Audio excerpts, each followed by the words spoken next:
ప్రజలకు తగ్గుతున్న ఈఎంఐల భారం. అవును, ఈఎంఐల భారం అయితే తగ్గబోతుంది. గృహ రుణ వినియోగదారులకు రిజర్వ్ బ్యాంక్ ఆఫ్ ఇండియా మరోసారి గుడ్ న్యూస్ చెప్పింది.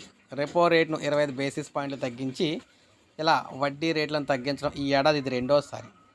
సో ఫిబ్రవరి 7న కూడా 25 బేసిస్ పాయింట్లు అయితే తగ్గించారు. తాజాగా మరొక 25 పాయింట్లు అయితే తగ్గించడం జరిగింది. సో ఇక మనం చూసుకున్నట్లయితే ఆర్బీఐ తాజా నిర్ణయంతో ఎన్నేళ్లుగానో ఈఎంఐ భారం మోస్తున్న గృహ రుణ వినియోగదారులకు మరోమారు ఊరట కల్పించే అవకాశం అయితే వచ్చింది. ఎవరైతే ఫ్లోటింగ్ రేట్పై గృహ రుణాన్ని తీసుకొని ఉంటారో వారికి ఈఎంఐ తగ్గనుంది. ముఖ్యంగా 2019 అక్టోబర్ 1 తర్వాత జారీ చేసిన గృహ రుణాలన్నీ కూడా ఫ్లోటింగ్ రేట్లో జారీ అయినవే. కాబట్టి ఆ మేర బ్యాంకులు వడ్డీ రేటును సవరిస్తాయి. పాత వినియోగదారులకే కాదు, కొత్తగా రుణాలు తీసుకునే వారు కూడా తక్కువ రేటుకే రుణాలు పొందొచ్చు అనమాట. పైగా ఎక్కువ మొత్తం రుణం పొందేందుకు అవకాశం కూడా ఉంటుందని బ్యాంకింగ్ నిపుణులు అయితే చెప్తున్నారు. ఇక వడ్డీ ఎంత తగ్గనుందంటే ఆర్బీఐ 2 దఫాల్లో ఇప్పటి వరకు 50 బేసిస్ పాయింట్లు తగ్గించింది. దీంతో ఆ మేర ఈఎంఐ తగ్గనుంది. ఉదాహరణకు 20 ఏళ్ల కాల వ్యవధికి 50 లక్షల రుణం తీసుకున్నారనుకుందాం.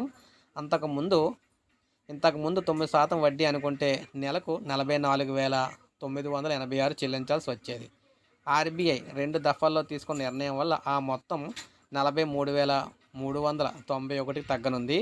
అంటే దాదాపు నెలకు 1,600 వరకు కూడా ఆదా అవుతుంది. దీర్ఘకాలంలో మొత్తంగా 4.70 లక్షల మేర ఆదా అవుతుంది.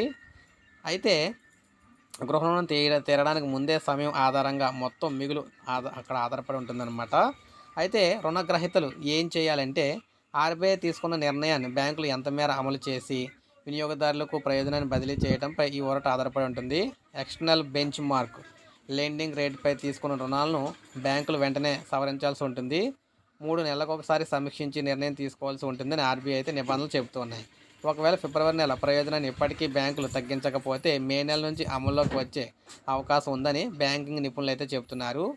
సో బిల్డర్లకు సంబంధించి హర్షం వ్యక్తం చేస్తున్నారు. ఎందుకంటే వడ్డీ రుణాలు అంటే వడ్డీలకు సంబంధించి గృహ రుణాలకు సంబంధించి వడ్డీలు అయితే తగ్గడం వల్ల అందరూ ఎక్కువగా ఇల్లు అయితే కొనుక్కుంటారని చెప్పేసి వారు అయితే ఆనందపడుతున్నారు.